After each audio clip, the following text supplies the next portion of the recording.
Wait for it. Wait for it. And we're live. Hey, all you crazy sci-fi and fantasy fans. It's time for your daily dose of shenanigans over here at the Blasters and Blades podcast.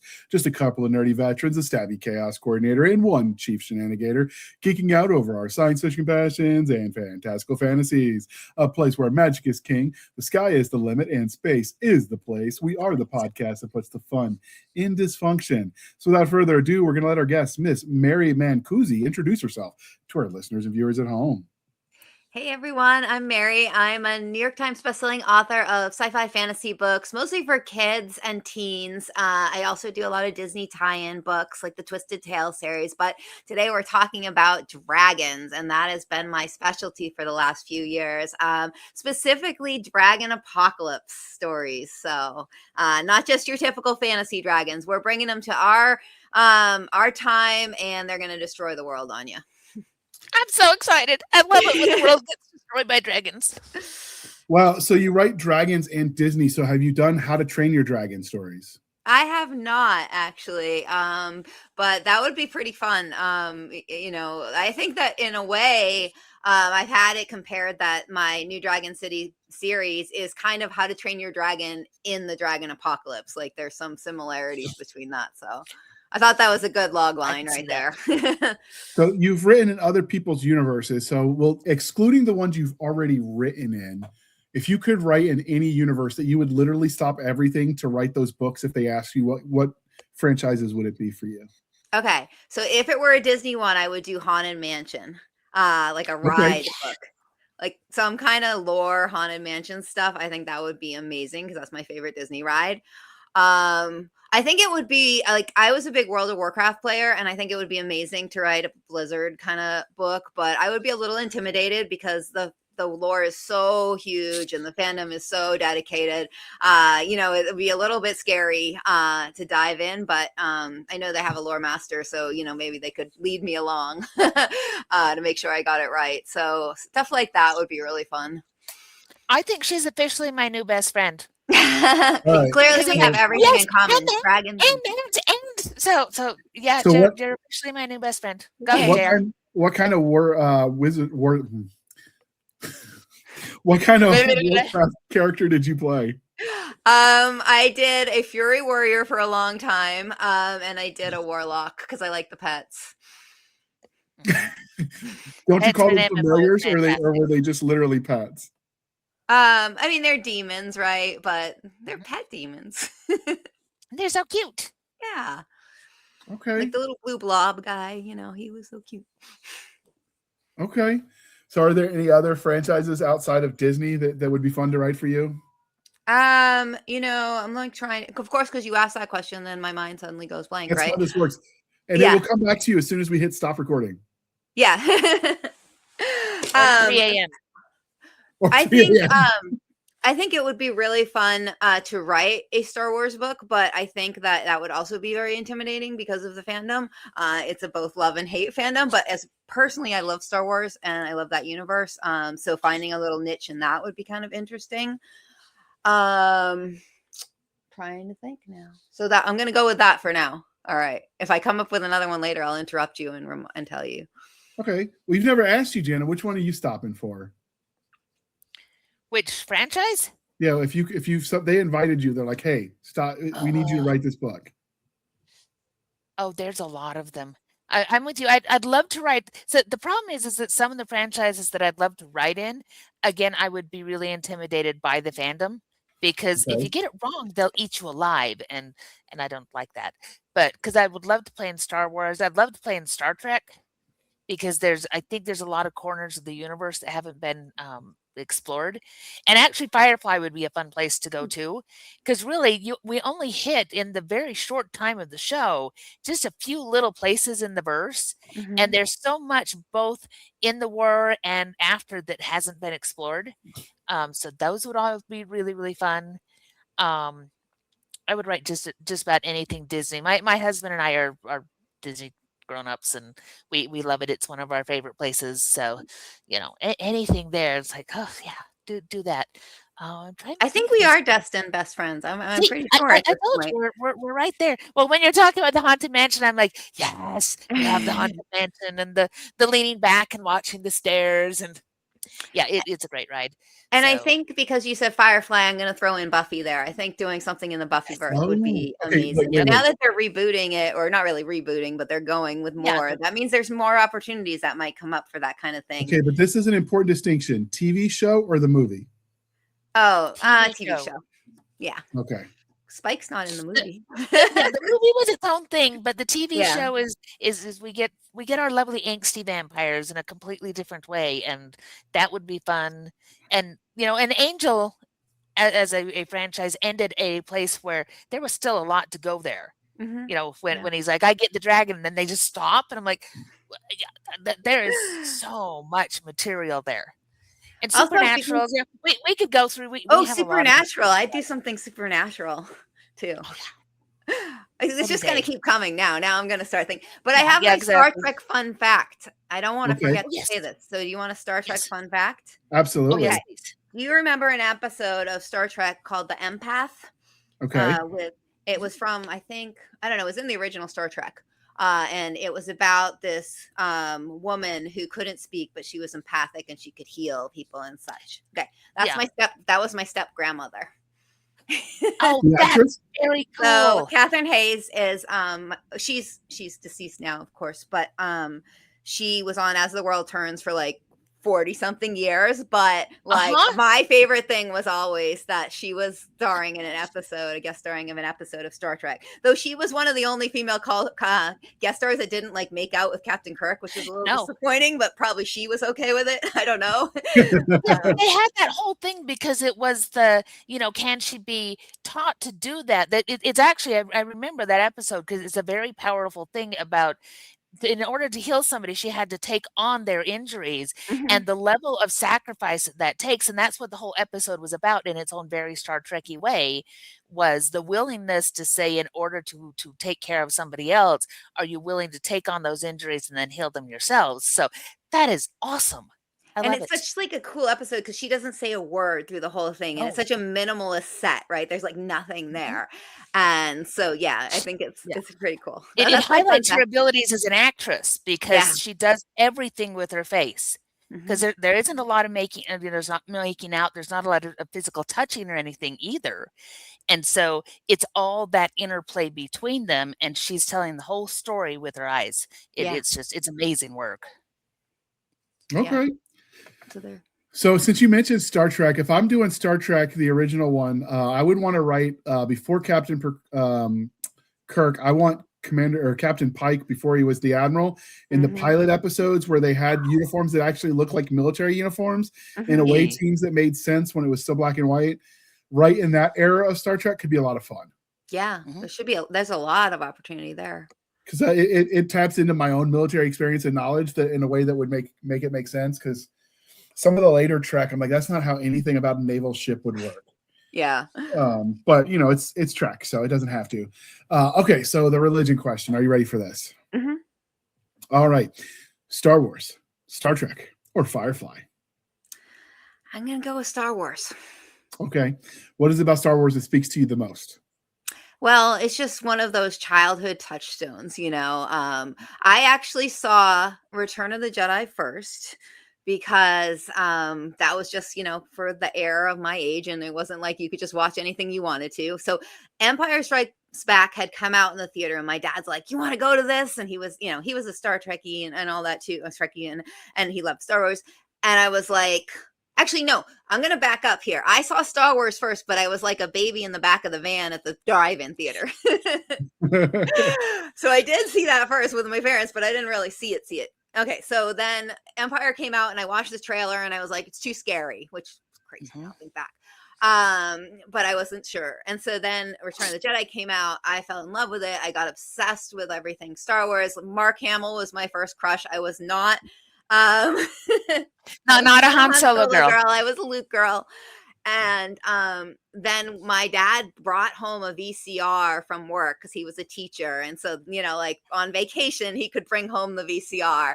And so I got to watch Star Wars and I was so excited. So now all I was missing was Empire Strikes Back, the one that I had turned down. And I was desperate to see it, right? And I was like, I could not find it anywhere. We could not watch it. And so I decided I would read the novelization because that was the only way I could get the story from Empire. And the novelization is actually kind of hot, or it felt really hot, like a little sexy, right? And so with the Han and Leia stuff, and I was like, oh, I had never read a book like this before with all the kissing and such. And so that's my Star Wars, childhood. I mean, how can you top that? So that's why I'm going to go with Star Wars, but I'm a fan of all three. And then most recently doing Andor really rekindled my love for Star Wars as well. Okay, that's a good answer. All right, and because we're polytheistic here at the Blasters and Blades podcast, Game of Thrones, The Wheel of Time, or Chronicles of Narnia? So Chronicles of Narnia for kid, that was my kid thing, but I love the Game of Thrones series. I actually got to meet George R.R. Martin at a sci-fi conference called Capclave quite a few years back now, pre-pandemic. And we were sitting in the bar and we went up to him and he was very nice. And I was showing him my Dragon series at the time. And he's like, is this a dinosaur? And I was like, no, it's a dragon. He said, well, my dragons have 2 legs. And I said, yeah, but that's a wyvern. That's not a dragon. And then I realized I'm in a bar arguing dragons with George R.R. Martin. And I was like, what am I doing? What is my life right now? But he was very kind anyway. And then we started showing each other, like I was showing him some cosplays that I had done because my friend, of course, is egging me on at this point, and I probably had a few drinks. And so I'm like, yeah, here's my Daenerys cosplay, right? And he's like showing me Khal Drogo cosplays from like he saw at Comic-Con and stuff. So it was a very surreal experience. But I love the books. I love the show up until the end. And I love House of the Dragon. Because also Matt Smith, I mean, just Matt, love him since Doctor Who days, but he was just born for that role. Okay, I don't know. So you don't mind Grimdark then? Grimdark. The Game of Thrones can be a little dark. Sorry, I was thinking you were talking about property. Like, do I like grim and dark stuff? Yeah, absolutely. That surprises me, given that you write for kids. I know, because I'm not like actually a child. Balance in all things. Yeah, I mean, I love writing for kids, but I think you can show kids scary things. In fact, I think kids are more accepting of scary things sometimes than adults, and they're more able to handle things that adults feel either icked out or worried about. In fact, one of the commenters on one of my Amazon reviews, and I was laughing about this for Dawn of the Dragons, because it ends in a dragon apocalypse, and they're like, this is pretty nihilistic for kids. And I'm like, yeah, but the world is nihilistic, right? In ways. And we don't protect kids. We have to illustrate how you can be safe in a world that maybe feels unsafe. And that was one of the challenges with writing Dawn of the Dragons is it's a prequel to New Dragon City. So it ends in a dragon apocalypse. And so basically I was like, well, how do you have a story that ends in a dragon apocalypse for kids have a hopeful, uplifting ending? And the idea I kind of came up with was the fact that like, yeah, sometimes you do the right thing and bad things still happen. You know, the world is out of control for you. But it doesn't mean it wasn't important for you to do the right thing. You know, you still made a difference, and maybe you didn't change the world, but maybe you changed something in your own community, in your own small circle, in your own small way. And that can be just as powerful. And the ripple effects, can be unbelievable. And so trying to say, yeah, the world can feel scary and big, out of control. That doesn't mean, we can't find our part in it. You can see why she's so good doing school presentations. So I wanted to do an assembly for my kid because that'd be fun. Invite me. Maybe I'll come. I've done a couple of conventions, and I did the 2 of the 20 books to Vegas in the beginning. And so I've met a decent number of children's book authors. And when I met them, I'm like, okay, yep, definitely what I would peg as a children's book author. And so maybe in my head, I just assume they're all like that, and then that's on me. But or maybe they're just hiding their true dark selves from you. I don't know. Maybe it was their business persona was on lock. for the event. That could be it. Okay. All right. Fair. All right. So one of the crying shames of adulthood is we do stop asking each other the important questions. So thanks to the generosity of our sponsors, we are bringing that back. And I'm going to ask you, madam, what is your favorite dinosaur? I'm going to go with the Stegosaurus. Excellent answer. Why? He's just cool looking, right? He just looks so different, right? With the spikes. And I don't know. He was always my favorite, even as a kid. I was never the, Tyrannosaurus Rex girl. I was the Stegosaurus. We could start keeping like an Excel spreadsheet for which dinosaur comes up, because Stegosaurus has actually come up a remarkable number of times. Just in the last several interviews. It's because, like, depending on the age of the author, was it Land Before Time or Jurassic Park or Land of the Lost or other properties that exposed them to the dinosaur, or was it not Farscape? It was what's the comic book? The comic strip. Is it Farscape that was the comic strip? Oh, no. I'll think of it. Yeah, I'll holler it out when I think of it. But, depending on what their exposure was, is what they like most, because what was in it. But, yeah. So where they grew up. The era, what the options were. Because you get a lot of the long necks, too. Oh, yeah. As awesome. Land Before Time. So, and that had some sadness in that one, too, come to think of it, for a kid's story. Mm-hmm. I mean, you have to remember all the kid stories when we were growing up, like the dog died or, whatever. Yep. Like we were things trauma at an early age that shaped us. We're actually, for season 6, this is the second official episode of season 6.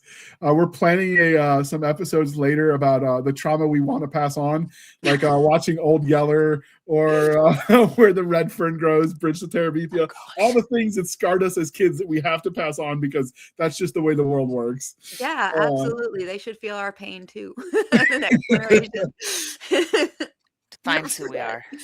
And if they have questions, we'll send the Scholastic Book Club the therapy bill. Oh wait, do you get to sell your books through them? Because I remember like a lot of my books as a kid I bought through Scholastic. Yeah, I've had a lot of books through Scholastic. Most recently, a series called Dragon Ops, which is basically a trapped in a video game, but really more of a augmented reality video game theme park. And so the kids go out to this island where they're setting up this augmented reality theme park where you go in, you put on all your sensory gear, and you play the game by doing quests and walking through. Instead of VR, you're actually like walking through the game, and it's skinned, with a kind of World of Warcraft-y type setting. Anyway, they get trapped in the game by an AI dragon who's the final boss of the game. And he traps them inside and says, if you can't play through and defeat me, it's game over in real life. You'll never escape the game. And so that one was featured heavily in the Scholastic book clubs and fairs. So that was a fun one. They love things about video games and dragons. Scholastic does. So did that feel like you won at life when you finally made it into the Scholastic, since people of our age group read and participated in so many of those in school? Yeah, I totally geeked out over it. I'm like, I was reading dragon books out of Scholastic catalogs when I was a kid, and now suddenly, like, I'm in the catalog. So that was certainly an author dream come true for sure. I learned to budget when my mother would give me money for the Scholastic book club. It's like, now which books can you get? And I started making lists of what I wanted, and I'm like, I could get this one, but if I don't get this one, I could get these two, because the price of, like, I learned to budget with Scholastic Book Fair in my allowance. Yeah, totally. I will never forget. So I wanted to play the game Dragon's Lair. You remember that game, the arcade game? Oh, yes. And of course, it was very hard. And so you play, like, you go to the arcade, you play, you're going to like lose your money in 1 second. I'm still not good at it. Like, I have it for the PlayStation or whatever, and it's still hard. Now I realize it's just like, you have to wait and hit the right button. Anyway, I was obsessed with this game, but I could never play it. So I wanted this book from the Scholastic Book Club that was How to Win at Dragon's Lair. And I studied that thing. My mom was like, why are you wasting your money on this crap? Right. And I was like obsessed with it, but I still was not good at playing Dragon's Lair, even after reading How to Win. There's a twitch factor, that timing thing, that's just like, you have to know when to do it, and then you have to be quick enough. Right. And the light goes on, and I didn't, like exactly as the light, But I'm still upset. I still love that game. That would be a fun franchise to write for. I know it's kind of old school, but you could do something with Dirk. And some of those old school ones are coming back. A couple of the small indie presses have bought rights to write in some of the older games from the 80s. I've seen some of the space opera, build your spaceship and go do trading type games have been bought out. Raven, Steve Jackson games, Car Wars is with 3 Ravens. I mean, some of the small presses are starting to get in on that. That's pretty cool. So. With some of the smaller, the problem is you've got to find the ones that are niche enough that you'll be able to sell them, but small enough that you can afford to get in. Right. And they haven't already got like gobbled up by some big Activision or some big company. So, yeah. All right. We are civilized human beings here at the Blasters Blades podcast. We are no longer knuckle dragging troglodytes. So coffee or tea, and how do you take it? I like coffee, and I take it with cream, usually like a vanilla cream. Excellent. Or I'll do Starbucks. My Starbucks order is like a venti sugar-free vanilla latte, and so that's kind of my drink. French vanilla is my jam. Yes. Which is vanilla and hazelnut if you're making it at home. Yeah. I always get mad when I don't have the flavored creamer at home. Like I open up the fridge and I'm like, it's like I drink my coffee like a savage with milk, just plain old milk. So I do mine with milk just because I'm cutting calories, but I still add the sugar-free syrups. Yeah. But, just because you're cutting calories doesn't mean you have to cut flavor. That's right. That's true. So, although I won't go so far as like 1% milk, because at that point in time, it's just colored water. It's not really milk. Yeah. And, I have to have standards. Just a few. Yes. Tiny little standards, but he's got them. Yeah, not many, but a few still remain. So obviously, like you're writing now professionally, but you don't wake up one day and just like, I'm gonna write a book. You started at some point in time, you enjoyed reading the content, watching the content. So how did your love of all things speculative fiction start? So my dad was a big Trekkie, and so he showed us Star Trek at an early age. And then I was mentioning Star Wars before, and my dad read me The Hobbit, and Lord of the Rings, and so my brother and I were constantly exposed to spec fiction, and sci-fi and fantasy, at an early age, and I just really, really glommed onto it.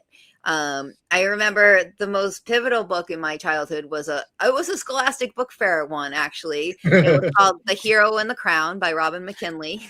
Yes, see, you are so my people. I love you.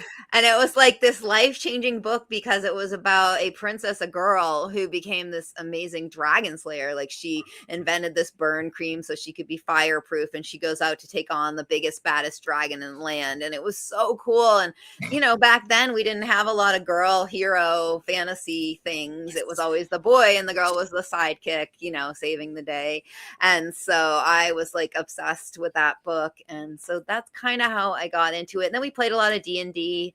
I was always the dungeon master for my brother and the neighborhood kids. And so I got into that too. I think that's where my love of dragons probably started, because I would like scour the manuals, and just read about every different, like the electron dragon and like all the different types of dragons there were and their properties.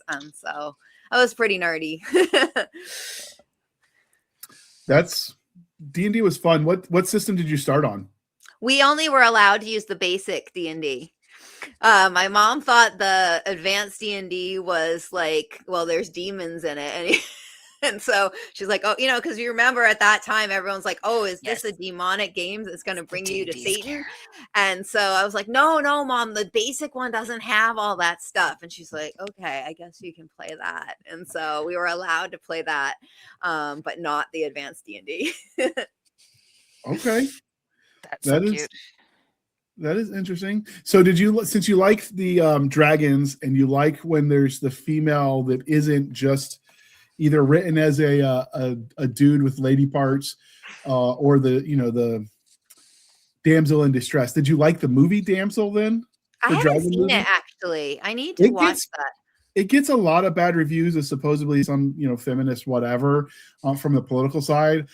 I watched it. I saw none of the political stuff. I just saw a lady that was smart, and they get around some of the Mary Sue arguments. I can't tell you how, because it would be a spoiler and we won't do that.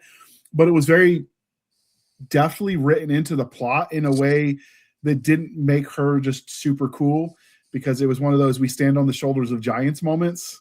And if you like strong female characters written well, I think you'll like the movie. All right, I'll check it out for sure. And it's got a really cool list. dragon, Okay, like an angry dragon mama. So Yes, very angry. I'm almost done with my quest of watching every sci-fi show on Apple TV, because I've like single-handedly going to support the fact they do so many good sci-fi shows. So I've been going through literally their entire list and like binging each show until I'm finished, and then moving on to the next show. The only one I really have left, some of it, is in Invasion, because it's not my favorite. And so I've been slogging that one a little bit, but I mean, it's fine. It's just they have so many better ones on there. So which one is your favorite? Haha, I go there mean, first. I mean, what's it? What's the Adam Scott one? You know, the really Severance. Yeah, sorry, Severance. I'm gonna go with Severance. Oh yes. But I just watched C all the way through, and I thought that was really good. And I was like waiting on that one. I didn't think it was going to be good, and actually really was interesting. It was way more post-apocalyptic sci-fi than I thought it was going to be from watching, like, kind of just seeing the trailer or whatever. I was like, oh, is this like some barbarian thing? But it was actually very interesting. It's about if everyone in the future was blind, and like a couple of kids were born and they could see, and it was going to be like this big, but everyone was suspicious and thought they were like witches and such, because they were the only ones who could see. Interesting. Yeah. Did you watch Silo then? I think that's the. Oh, I love Silo. Yes. I read all the books. I'm a big Hugh Howey fan in general. So yes, Silo's amazing. I can't wait for the next season, because they're going to go into, like, I have a hard time watching Silo because I know all the book stuff. And so my husband has not read the books, and I'm like, but you don't understand. No, but, and I'm like, it's awful. Like, I can't watch it with him because I'm like, oh no, wait, but you don't understand what's really happening here, you know? Because it's that kind of show if you've read the books. I watched their, I think it was Wings of the Sky or something, their World War II Bomber Squadron movie. Masters of the Air. Masters of the Air. Yeah, I watched that one. It definitely was like, so as a former infantryman myself, and then, you know, my grandfather was an infantryman in World War II, and, you know, you kind of get this hoity-toity opinion about the people that did the air wars, because I grew up in an era where we've owned the skies for so long, it was just never a concern.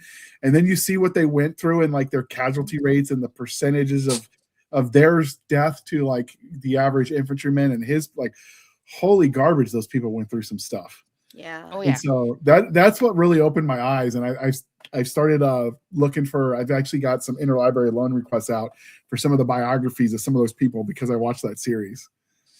Yeah, that was my grandfather's squadron. Really? And he has stories to tell, but it is fun to just go to his house and just say, tell me stories. And he's like, yeah, and this was time we almost got blown up, and this was time that we almost this, and yeah, Rosenbud. I'm gonna get his name wrong. Anyway, who's the kind of focus of that was his squad leader. And when he goes down, my grandfather's in the element just to the left. And he says when his plane went down, it was the first time he'd been warm in the air the entire time, because for about 30 seconds the fireball hit them and then passed by, and they went, oh my gosh, he's gone. And the closest my family came to making the screen like that is the We Were Soldiers Once and Young, the Mel Gibson movie. It's in the book too. When they were showing the helicopter taking the first load of bodies, and my cousin Handley was on the plane, and you briefly saw his name tape. He wasn't like an actor that had a part, but they were so nitpicky to the details. They got the name tapes of everyone that went on that first load right. So when they panned over, they had the right name tapes on the people that were playing the bodies. And so you could see my distant cousin's like name tape. That's cool. So, all right, but we don't want to go there, because this is an episode where we're going to talk about kids' books. So instead, what made you decide once you started writing? Because this is sort of your pedigree. You loved sci-fi. You grew up with sci-fi and fantasy. What made you decide once you started writing to write for younger audiences instead of the kind of stuff that you like as an adult? So I started writing adult books originally.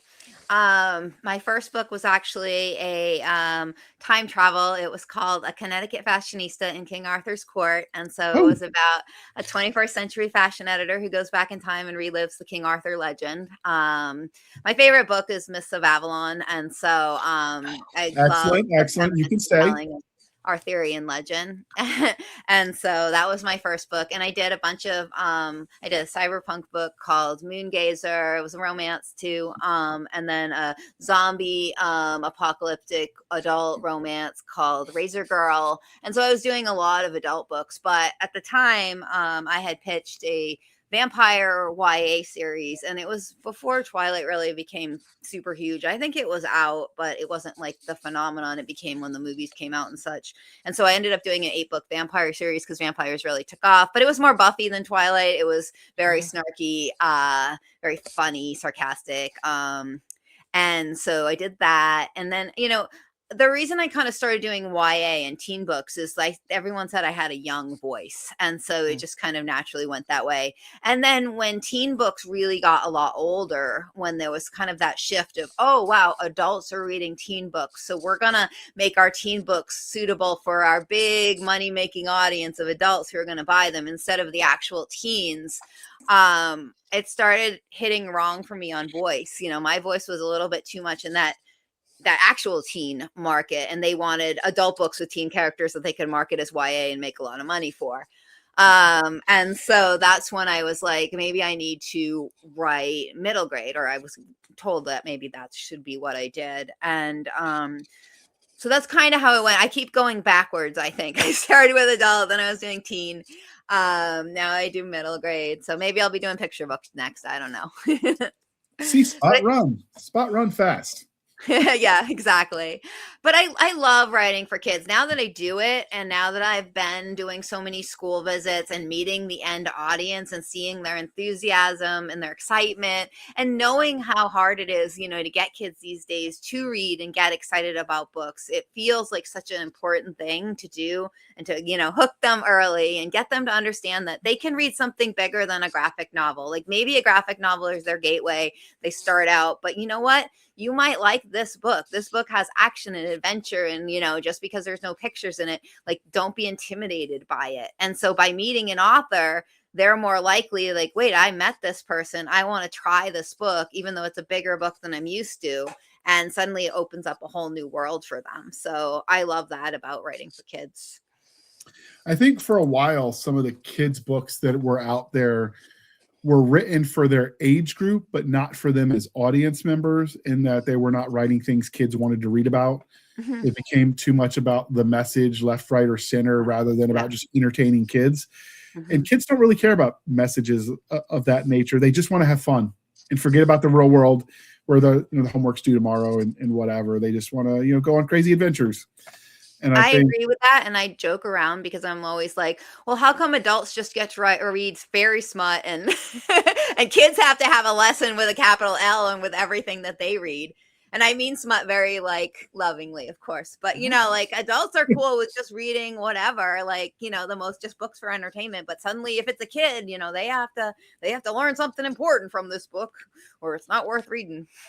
Yep. But escapism is good for them too. Just because I watch my kid and she will just be gone, and it's like, you're having such a good time, and she's just nose down in the book and doing the same kind of things that I remember doing as a kid, where she's got it at the dinner table and she's reading under the table, and it's like, put it down for just long enough to eat so you don't get syrup on the book.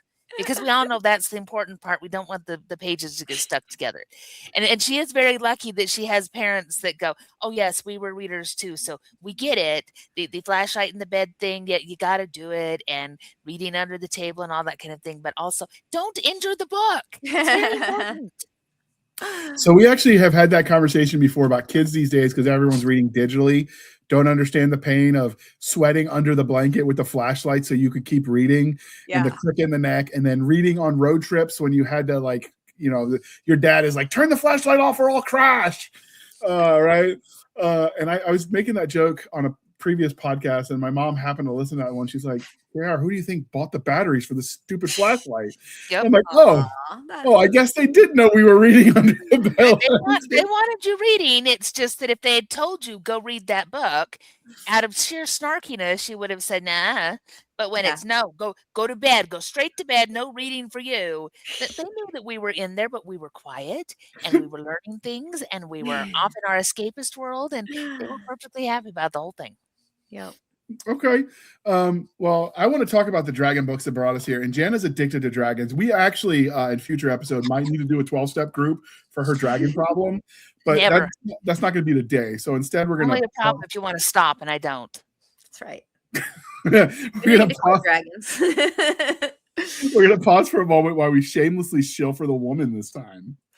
For 5 years, Adarin has waited to get the call. The event when the system controlling her world grants her a class and appropriate skills to become an adventurer. When the system makes her a war master, Adarin eagerly sets out on her first journey. The problem? Her class is useless. No one believes a war master is anything but a joke. They aren't strong fighters, they have no magic, and they don't have powerful skills. But Adarin hasn't waited all these years to give up now. With the help of a young man from another world, she's going to prove this War Master can do anything. War Master 1, Dungeon Spiteful, by Melissa McShane. All right, those are excellent books, by the way. I have read them. They are amazing. Jana can't tell you because she edits ahead for the author. So she might give spoilers. So I will not give spoilers, but I will tell you that book 9 came out in December, and book 10 is done. It's edited. I think the only thing she's waiting for is the final cover. So that will be out the first part of this year, and that 10 book arc is done. And then there's rumors that eventually we're going to get something else in that world. So Melissa's books need dietary disclaimers, because if you're on a diet and you have not eaten lunch yet, or whatever the next meal is, you shouldn't read her books because she'll make you hungry, because she writes about food.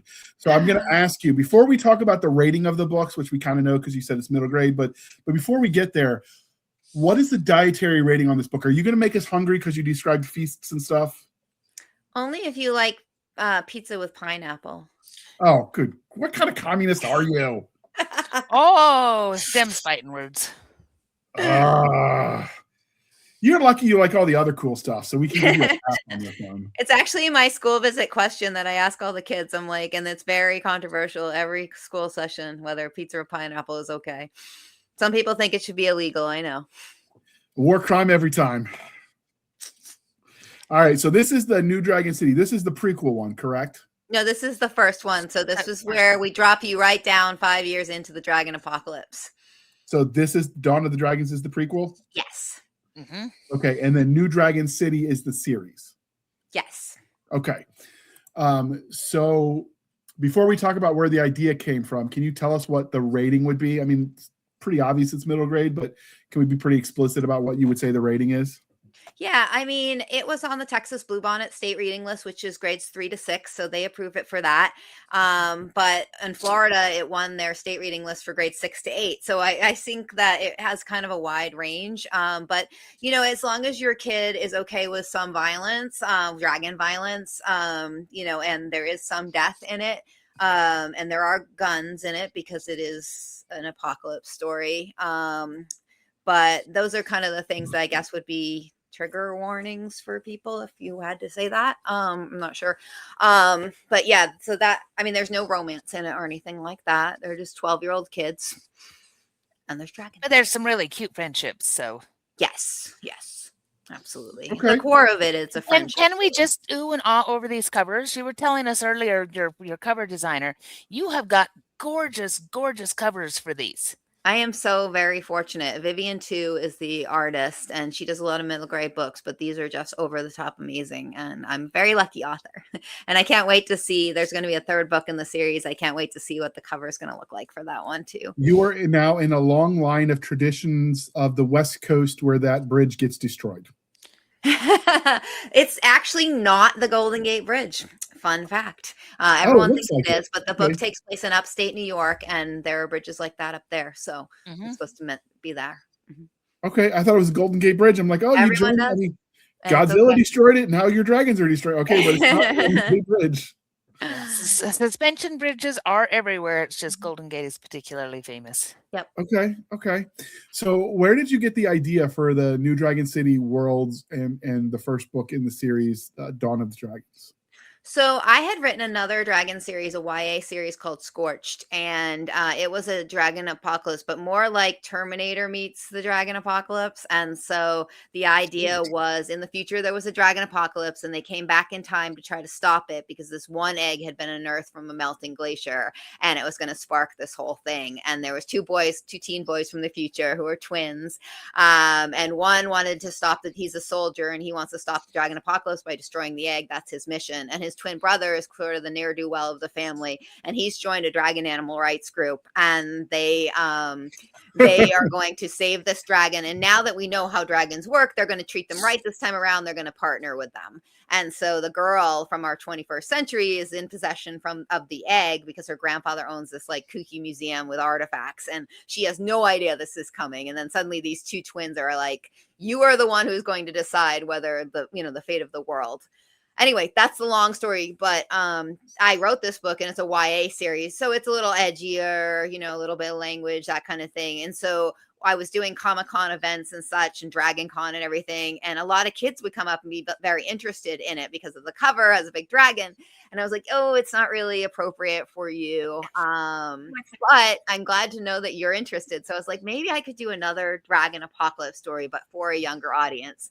And I thought, what would that look like? And so kind of having that idea of misunderstandings in a world, like a zombie story is not necessarily about zombies. It's about how humans deal with trauma and, these extreme circumstances, how they either come together or break apart. I thought that would be really interesting to do with dragons and an end of the world event.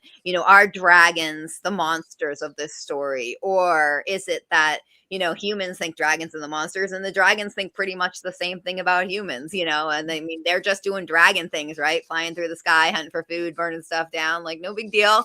And then these like creatures on the ground are shooting them out of the sky. And so of course they're going to defend themselves. And so this idea that there's misconceptions on both sides and no one takes any time to listen to one another. And it's probably not accidental. I wrote this during the pandemic originally, where no one was listening to anyone on either side. And, we just saw these lines being drawn in the sand, and an idea of like, let's play with that kind of thing, but with dragons. Okay. So what can you tell us about the main characters? Sure. So in the start with New Dragon City. In New Dragon City, Noah is a kid. He's 12 years old, and he is living in, his dad was a conspiracy theorist, kind of like ready prepper, end of the world, ready for it to happen. And so he had built this bunker, and so the family's been down in a bunker for most of the dragon apocalypse for the last 3 years, and then 2 years in, they've been up above ground, and they've joined this kind of community in New York City that's kind of scrapping by. And the dragons hibernate 6 months out of the year, so they're able to be up and about 6 months, and then they go down in the subway tunnels for 6 months while the dragons are out and about. So he has this very military prepper kind of dad who's like, the only good dragon is a dead dragon, and then his mom ends up disappearing, and she ends up joining this dragon animal rights group who's like, maybe we can figure out a way to work with the dragon so we don't always have to be in war. And so in a way, it's a little bit of a divorce story too, because Noah is struggling between two parents, and, both parents love him and want to do what's best for him. They really believe that their way is the best way for this, and they want him along with them. And so he's really torn between them, as kids are when their parents get divorced or the equivalent of. And so trying to juggle between the two of them and figure out what's right in his own mind. I love the dragon animal rights thing. That is, my daughter would sign up tomorrow. Yeah. to say, yes, dragons are friends, and we should love them as the scaly, wonderful friends they are. She will love this idea, because I've got your book here. See, she's so pretty. and she's currently reading. She's discovered girly books, and so she's reading the selection and the romantic books. Oh But yeah. then she saw this and she's like, "Well, when do I get that one?" Well, anytime that you want to pry it away from me, because I'm right here. So I'm 2/3 of the way done. I almost said, I'm not doing the podcast. I'm just going to sit here and read the book. But it's a very, very pretty book, and she would be all over that. Well, I I hope will she s- reads it and likes it. I will say, normally authors that come on, especially when we find them through their publicists, like we did with you, when they offer the books, we just politely decline, because I can only read so many books, and a lot of publicists think we read all the books of all of our guests. I wish I had time to read that many books. I really do. This one, when I told Jana about it, she says, "No, say yes to those, JR. Say yes." Like, yes, ma'am. He does what I tell him to, because I'm his mom's friend, and so I'll reach out and still touch someone, and it is, and I'm good with it. So is the cast of characters in New Dragon City the same as the cast of characters in Dawn of the Dragons?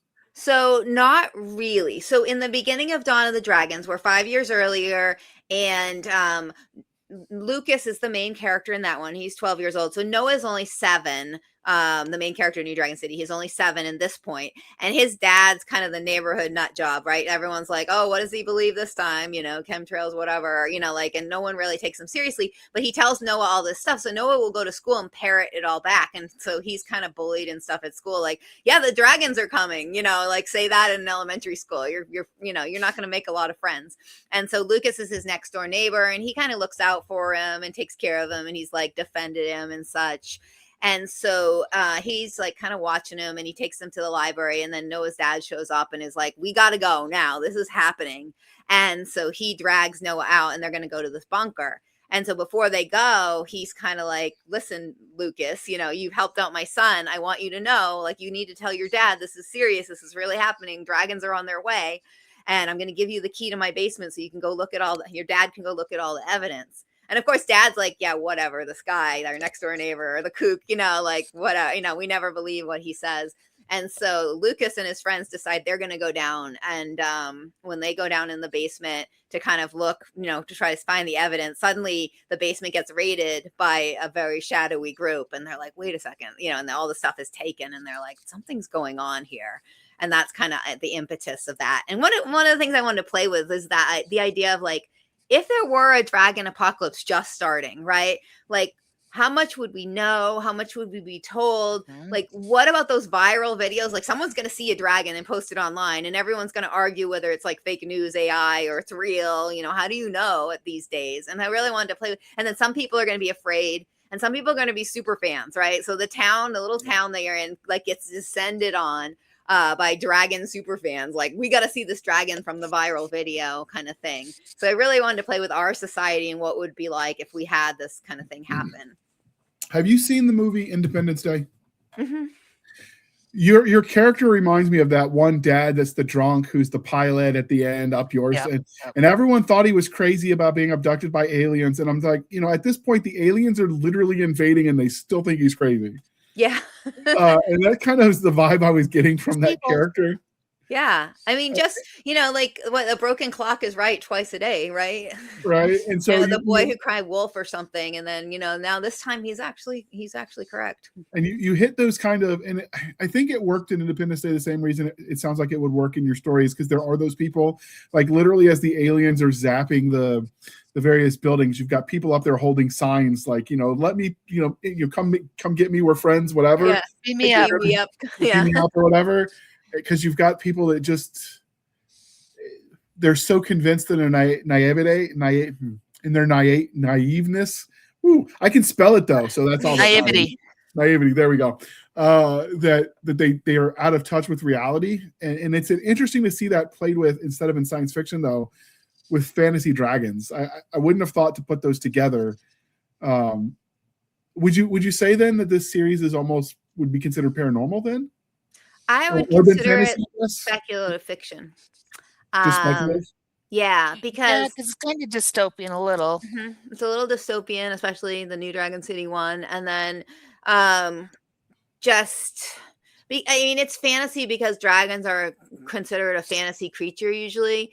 But what if dragons were real at one point in time, right? And what if they had to escape an ice age or something and they went down buried deep underground and, like there's a way for them to come back? Or like with Scorch, what if their DNA was, or their egg was, locked in a glacier, like a Jurassic Park kind of thing?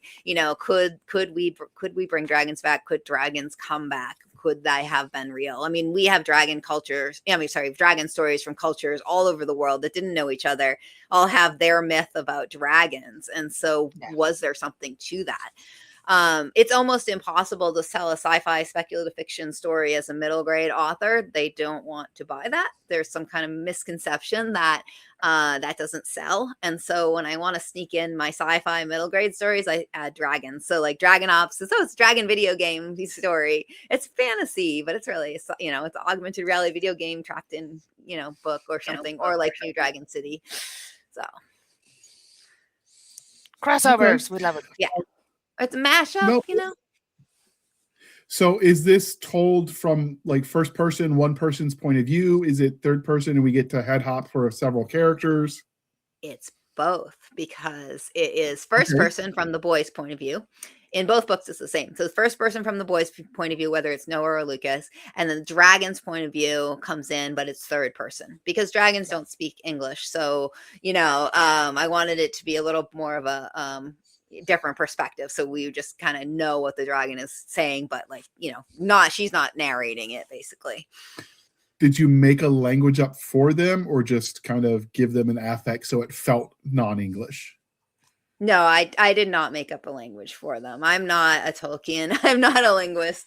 But they don't they when they speak to the humans, it's a telepathic speak, so it's not like they're literally talking to them. They can understand each other, but they're not really necessarily speaking the same language. And the only ones that can speak to humans are if they're bonded. So, boy Noah bonds with Asha, and Lucas bonds with Cinder, so they can talk back and forth in their heads and understand one another, even though they're technically speaking another language. And then that's kind of how it works.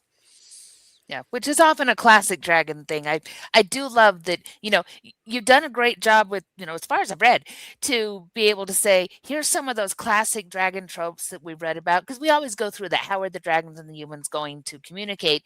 And there's a limited number of options there.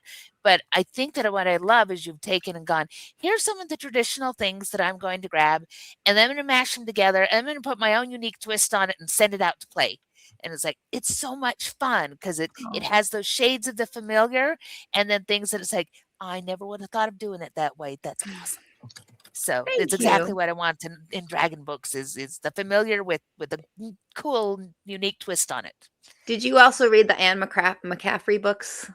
Oh, yes. Yeah. Yes. So, I mean, there's another sci-fi dragon series, so it's not without that science fantasy.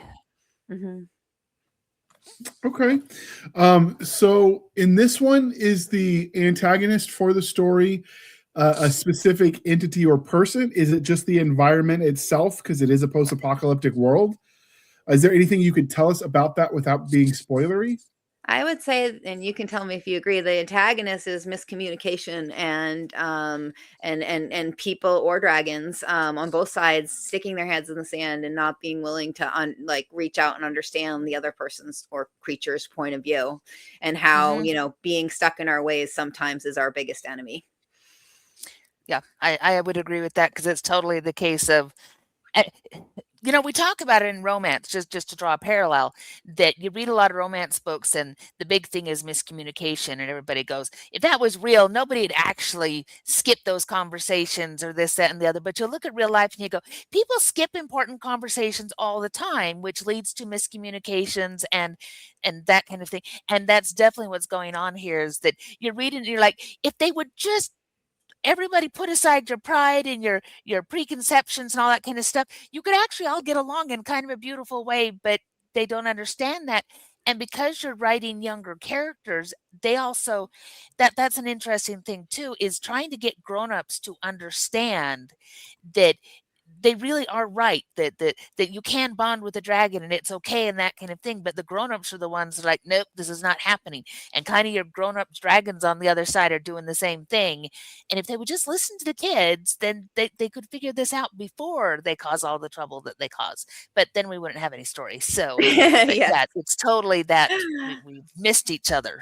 Yes, exactly. And one of my favorite things of doing it was really to explore both sides. So it's like the dragons are just as bad as the humans. Like, they're, like they are also set in their ways and not really willing to compromise as well. And so you have these adults on both sides who are like, no, this isn't going to work. We're just going to war. And the kids are like, we don't have to. Like, it doesn't have to be like this. And of course, no one really listens.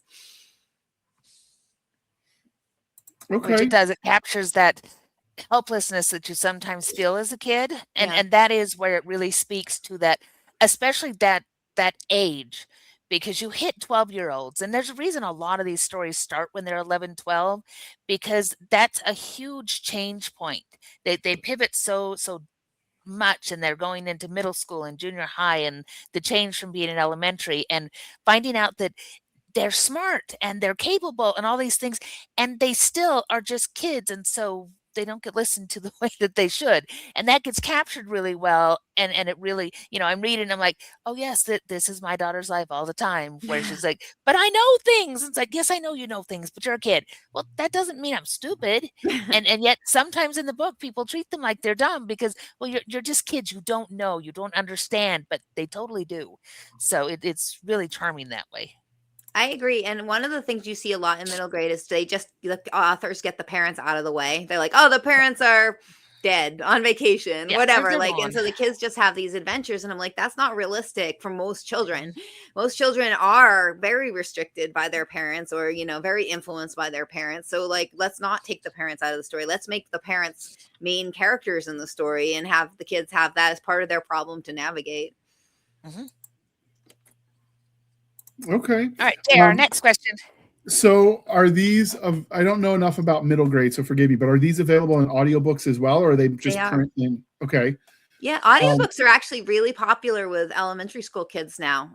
We're entering a whole new era where kids listen to audio books. So yes, both of the books are in audio, and they do it with two narrators. So they have for the boy point of view, they have a guy narrator, and then the dragon is a female narrator. Yeah. Which that's one of those, JR, you were mentioning the whole riding around in the car and reading thing.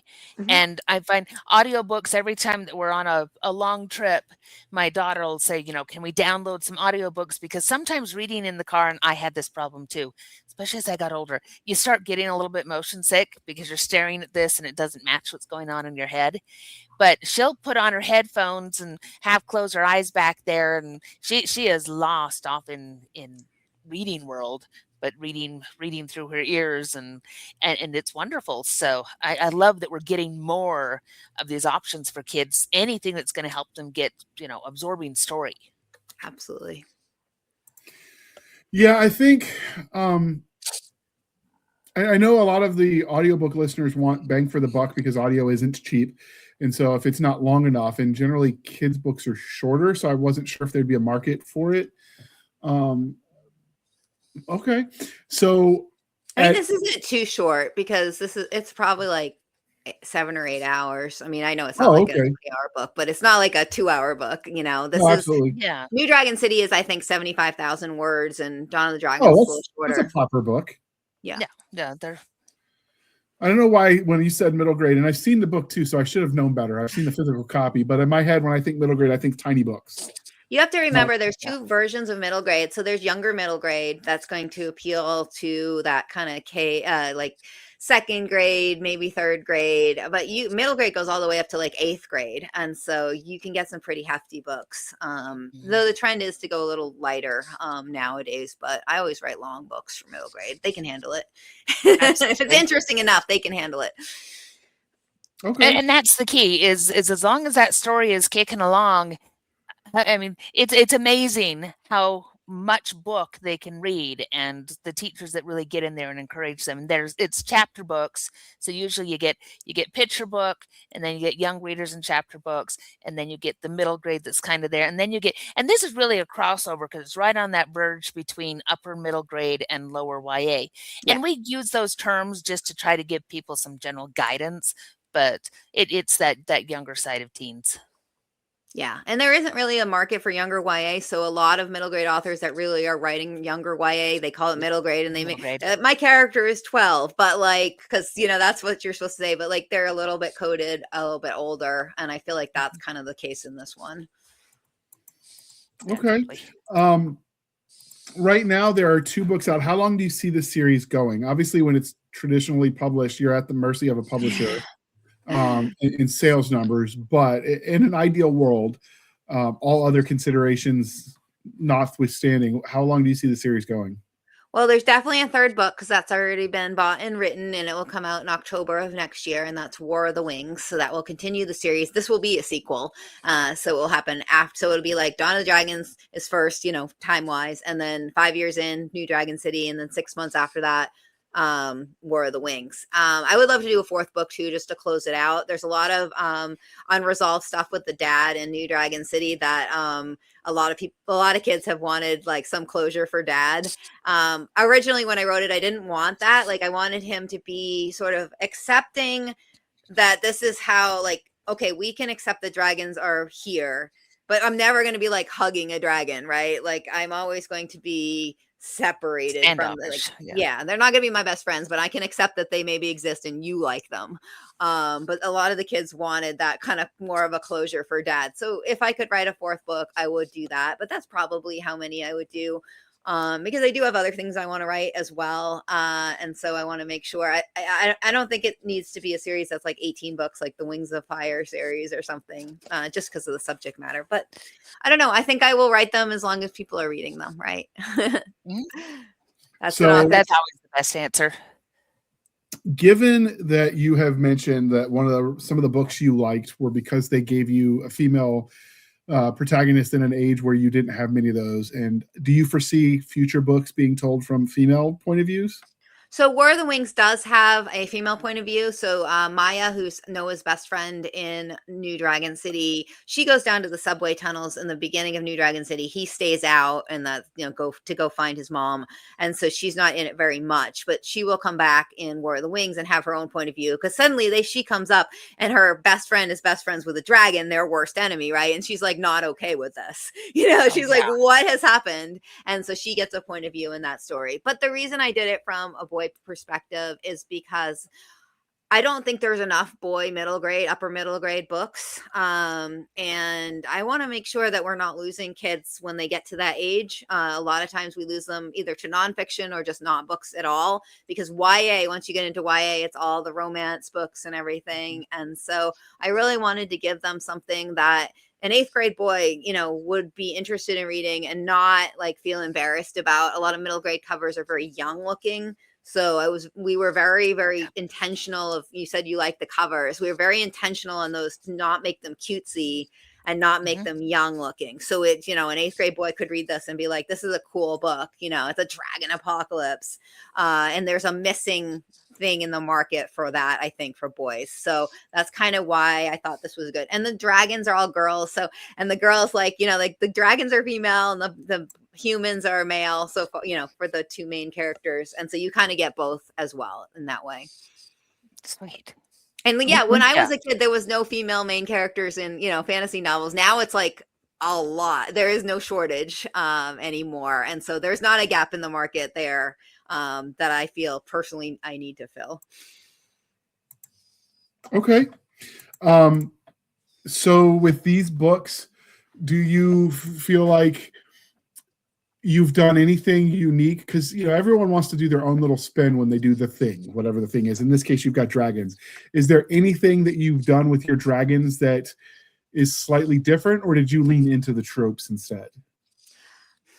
I mean, I think that, again, you take all the tropes and you kind of mash them up and you get something new. But I think having it be an apocalyptic setting is really kind of the key on this one. I mean, we had Reign of Fire, with Matthew McConaughey and Christian Bale back in the day, that movie. Excellent movie. Which That was was a a dragon great movie. apocalypse movie. But besides that, we really haven't. It's kind of unexplored territory of having that. What if dragons came to our world? How would that happen? Instead of a fantasy setting where the characters are from that world and they accept that dragons exist, what would it be like for real life people like our age, our era, to deal with dragons, and how would that work? So I think that's the unique spin on that, is just the setting and that, it's real life. Yeah, and you took it there versus, because we do see a lot of dragons in urban fantasy, but that's not this apocalyptic kind of thing. That's not, they're generally not destroying their world. It's how are they working in the shadows, or how are they meeting people? And we get a lot of dragon shifters, and this is not that. This is very classic. They're creatures, they have, and the way they think is very, very different too, because they're not human. And so they have those interests that human beings don't get because they're not human. So I think you did a great job with keeping with that, and to see that in that apocalyptic kind of thing is very unique. It's a very fun kind of subgenre in there. Thank you. I'm having fun with it, so I'm good. I'm so glad that you were reading it. So Yeah, I was hoping to be done by today, because I'm like, I got to read faster, and I'm generally a really fast reader, but it's also the holidays. I know there's a So when lot we're going recording on. this, dear listener, it's still the holidays, and my holidays are up to and beyond my head with all the things that have to happen. So I too have been doing, okay, I'm going to read this while I'm stirring the candy, and I've really got to, okay, put the book down, but it's lovely. I'm having a good time. Thank you.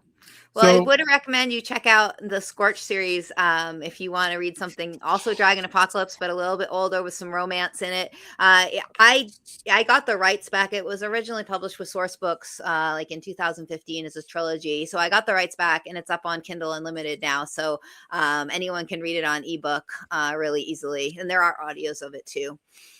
Ooh. Now, do you have Nice. links to all of your different series off of your main webpage, or No, I don't do put we have to find your older stuff somewhere else? You'd have to find it somewhere else. Yeah.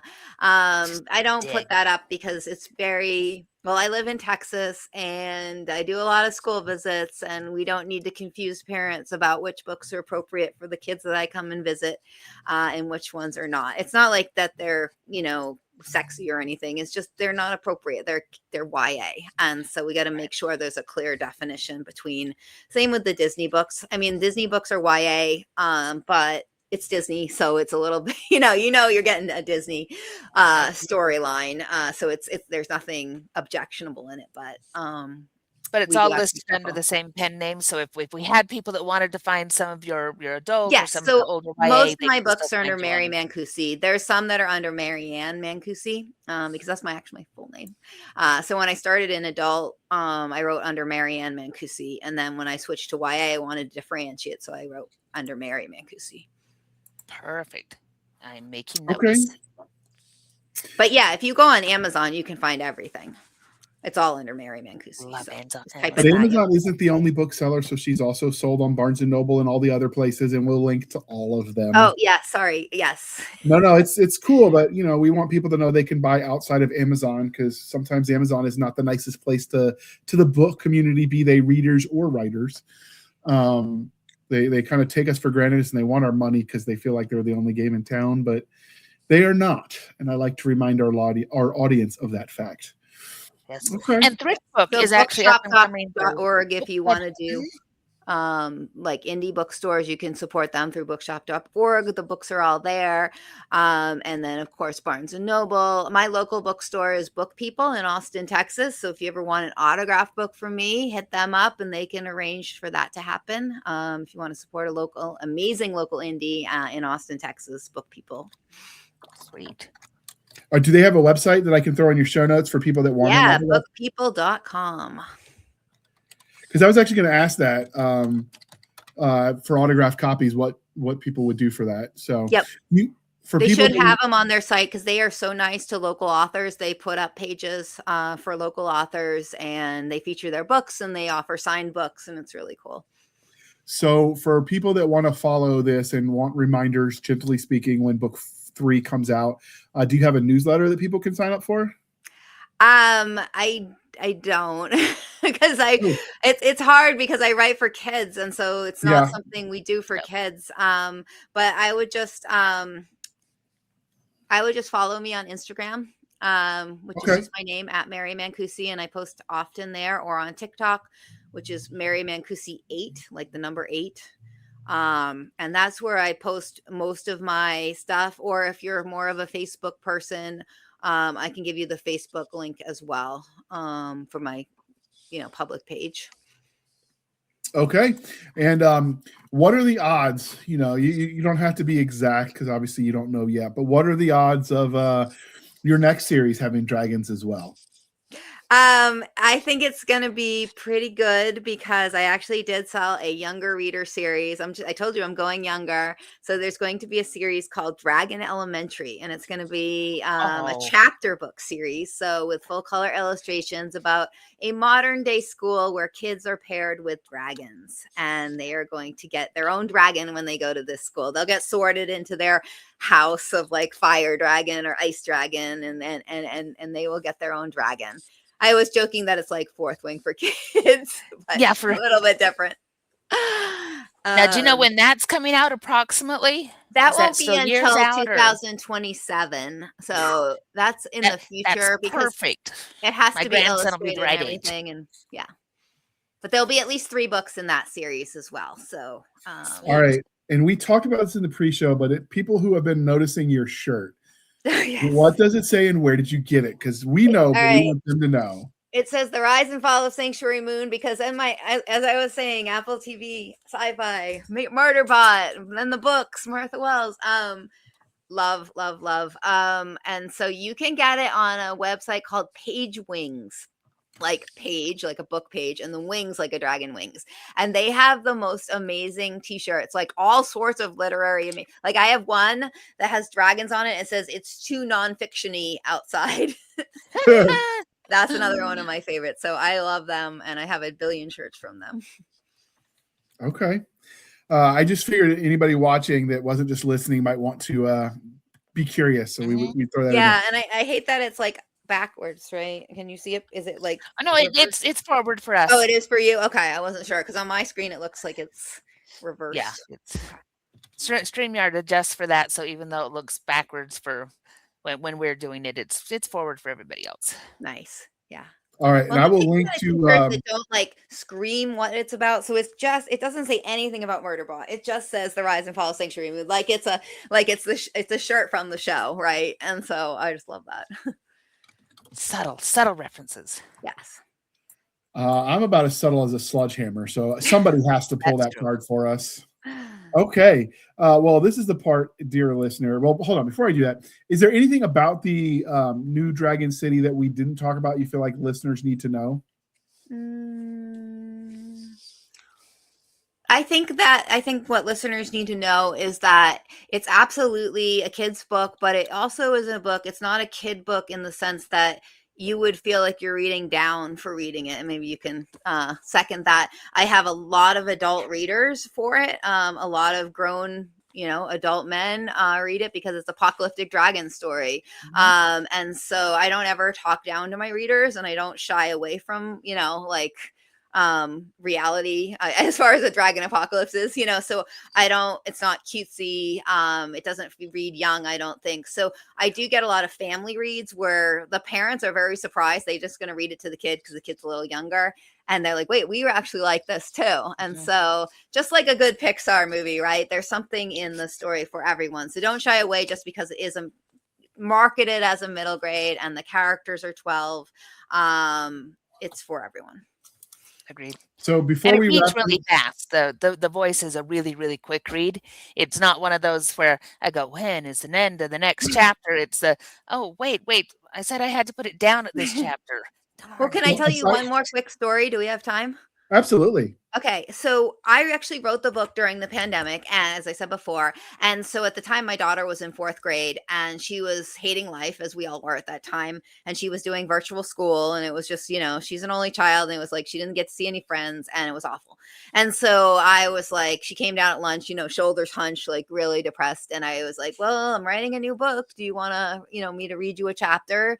And she was like, okay, whatever, not much enthusiasm, but I would take what I could get. And so I read her the first chapter of New Dragon City. And the next day she came back at lunchtime. She's like, well, where's the next chapter? And I was like, oh, okay, we're doing this. Okay. So I had to challenge myself to write one chapter a day. And I would like rough it out in the afternoon. And then in the morning, I would polish it up best I could because she was going to come down at lunchtime. And you could not have a boring chapter, right? Because she was not going to like continue on. And so it was kind of like, that 1001 Nights or whatever, like you have to tell a good story or you get murdered. Like she wasn't going to murder me, but like I challenged myself. I'm like, I have to get her through this whole book without boring her, one chapter a day. And we did it. And she actually says to this day, being a big high schooler now, that it was one of her favorite moments of the pandemic that, mommy and her got to sit down and read. And so that's kind of makes it a special book for me. Aww. I love that. That's awesome. Yeah. Wow, that's nice. So Jana, before we wrap this up and we get her social medias, et cetera, what are your thoughts? Yes. Having read the books as an adult? Just that I'm enjoying myself tremendously. Like I say, I'm supposed to be doing other things and I keep sneaking in a page here and a page there. And it's the kind of things that, okay, this is, a dirty secret of readers. We take our books to the bathroom with us. Other people have their cell phones and they're gaming. We have our books in the bathroom. So it's visited many, many places in my house because I'm having a good time. Like I say, it reads really, really quick. But again, it's never dumb. It's never one of those ones. I haven't hit anything where I've gone, that is the stupidest thing ever. I've hit things where I go, that was something that kids do. That if they were grown-ups, they would not have done it that way, but that's why it's a kid's book and why it's got the charm that it does, because grown-ups wouldn't have done it that way, and that's why they're fun. So, yeah, I think it's one that definitely you could read it with family, and you would get different things out of it. I may have to convince my husband to read it to all of us because he can do all the voices, which I cannot. This is what I have been voted the one who does not get to read the books out loud because I have none of the voices. He has all of the voices, but this may have to be our next read because we're having a good time. So yes, I agree. That's the long version to say, yes, I agree. So you're saying we have to hire him to narrate our book? Well, yeah. Well, no, she's got a professional narrator. I'm going to make him narrate my books. We just have to. That's what I'm talking about. Reboot. Okay. Yes. So we'll have to peer pressure him or something. All right. So this is the part, dear listener, where I remind you to please be kind and speak your mind on the reviewing platforms. Your reviews help the right readers find the right books. And if your reader of this book is too young to write their review because they don't have the accounts, write it for them. Gosh dang it. Because, this really does make a difference. And you can also add caveats from the parents' perspective at the bottom of their thoughts. And get them conditioned young to write reviews for the books they love. It helps, grease the wheels of the book community and keep the gears spinning. I'm out of that metaphor. I don't know enough about mechanics. So we're going to stop here. And I'm just going to say, if people wanted to reach out to you, Mary, how might they find you on the Wild Wild Interwebs? And as usual, links will be in the show notes. Yeah, the best way is probably to find me on Instagram, which is just my name at Mari Mancusi, Mari. Oh, well, I don't have to spell it. And so that's probably the easiest way if you want to DM me on that. I'm on there all the time. I also do a lot of my Disney stuff on there. Or TikTok, which is actually Mari Mancusi 8, the number 8, because I messed up my first account. So that's what it is. Or you can find me on my website, which is marimancusi.com, or the New Dragon City actually has its own website, which is newdragoncity.com. And that has a lot of extras for your kids, like games, trivia, which kind of dragon are you, BuzzFeed type quizzes, downloadable bookmarks, and all sorts of fun stuff like that. It also is, if you are a teacher or a librarian and you want me to come visit your elementary or middle school, there is information on booking me there. So I think that's pretty much it. Okay, so I do have to ask because the secret of this podcast, dear listener, and we've not made it very secret, so it's like the worst kept secret ever, is we pre-record these. So we're actually recording this before Christmas, and StreamYards was very mean to us. They gave us all the cool Christmas overlay wraparounds the day after we finished recording all of our Christmas episodes, because why would they do it any other way? But because it's pre-Christmas, we do have to ask you, would your snowman or would your dragons build a snowman? Since you talked They about would melt Disney. the snowman. They would melt the snowman, They so they would don't melt want to the build the snowman. snowman. Yeah, Totally. that The wouldn't work snowmen for are them. doomed. They're not a fan. Okay. They're actually hibernate in the winter. They're not fans of cold weather at all. Okay, That's why I love them. Because So, I'm so not. they a fan would of not cold. get along with Elsa, so we're not expecting a crossover. No, there would be no cross. They would be mortal enemies, I think. Well, we tried, Jana. We tried. It'd be Frosty the Fireball, man. There you go. If you start saying Ooh. Frosty, that's it. That That's could be it an right interesting now. story, though. Like that might be like a literal fire and water kind of rivalry going on. Yeah, maybe that could be in the Dragon Elementary series. There you go. There you go. All right. So, Jana, story normally, ideas all over the place. right, Jana, normally I would ask you what your social media links are, but guess what I did today? Did you actually put me in for season 6? Yes, I did. You are on our official link tree now, but it's very meta because our link tree links to your link tree. So how about them apples? There we go. And we link and we link and we link and we And I realized that I need to get Stabby and Nick to do their own link tree. So, and I need to do mine so we can like find us not just as the podcast, but as individual creatives for Nick's comic books and Stabby's mafia romance novels. We'll have a forest of link trees. Yeah, we're gonna have to prune the forest someday, but not today. Maybe her dragons can start a forest fire of all the link trees. There we go. There we go. Today is not that day. Hello. Today is not that day. All right, and with that, this is the part. What? No, I already reminded you to do that. Yep, So I did that. So this is moving right on to. All right, Jana, I got this. I'm a professional. I've done this at least once. So you can find us, dear listener, on our own link tree, linktr.ee, linktree/Blasters and Blades podcast. Again, linktree/Blasters and Blades podcast, where we link to all the things, the BitChute, the Rumble, the YouTube, the TikTok, the Twitters. We've got our Spotify, our Discord, our Blasters and Blades Facebook group and Facebook page. You can email us at blastersandbladespodcast@gmail.com. Again, blastersandbladespodcast@gmail.com. You can support, for professional purposes only. There you go, Jana. See, this was a test and you passed. Congratulations. If you want to save your shenanigans from Madam Stabby Stab over there on her Instagram or Twitter and her email, we also have Madam Chief Shenanigator herself, a link tree on our podcast link tree. You can support the show by going to buymeacoffee.com/author J.R. Handley. Again, buymeacoffee.com/author J.R. Handley. Be sure to put in the comment section that is for the podcast, and I promise I will keep my co-hosts duly caffeinated. They will drink that brand coffee till they get high on their own supply, and we will have fun doing it. If you want some of that brand coffee, the link is in the show notes. The discount code is Podcast Grunts. We will consider changing that for season 6, but not today. Link is in the show notes. Discount code gets you 10% off. We get a little bit of a kickback. It's a win-win, people. It helps keep the lights on. And with that, I would like to thank you for spending some of your precious time with us. For my crazy co-host, I am J.R. Handley, and this was the Blasters and Blades podcast. We'll be back next week at the same time, where we'll indulge our love of nerd culture, cheesy jokes, and all things that go boom. Thank you for coming on, Mary. We're going to have to invite you back on because you just created the idea that we want to do a panel on dragon tropes because I didn't realize that was a thing about dragons. And I know poor James is mad at me for this now, and I might have bad dreams tonight because of it, but oh well. And with that, we will end now before I stick my foot in my mouth even further. Wait for it.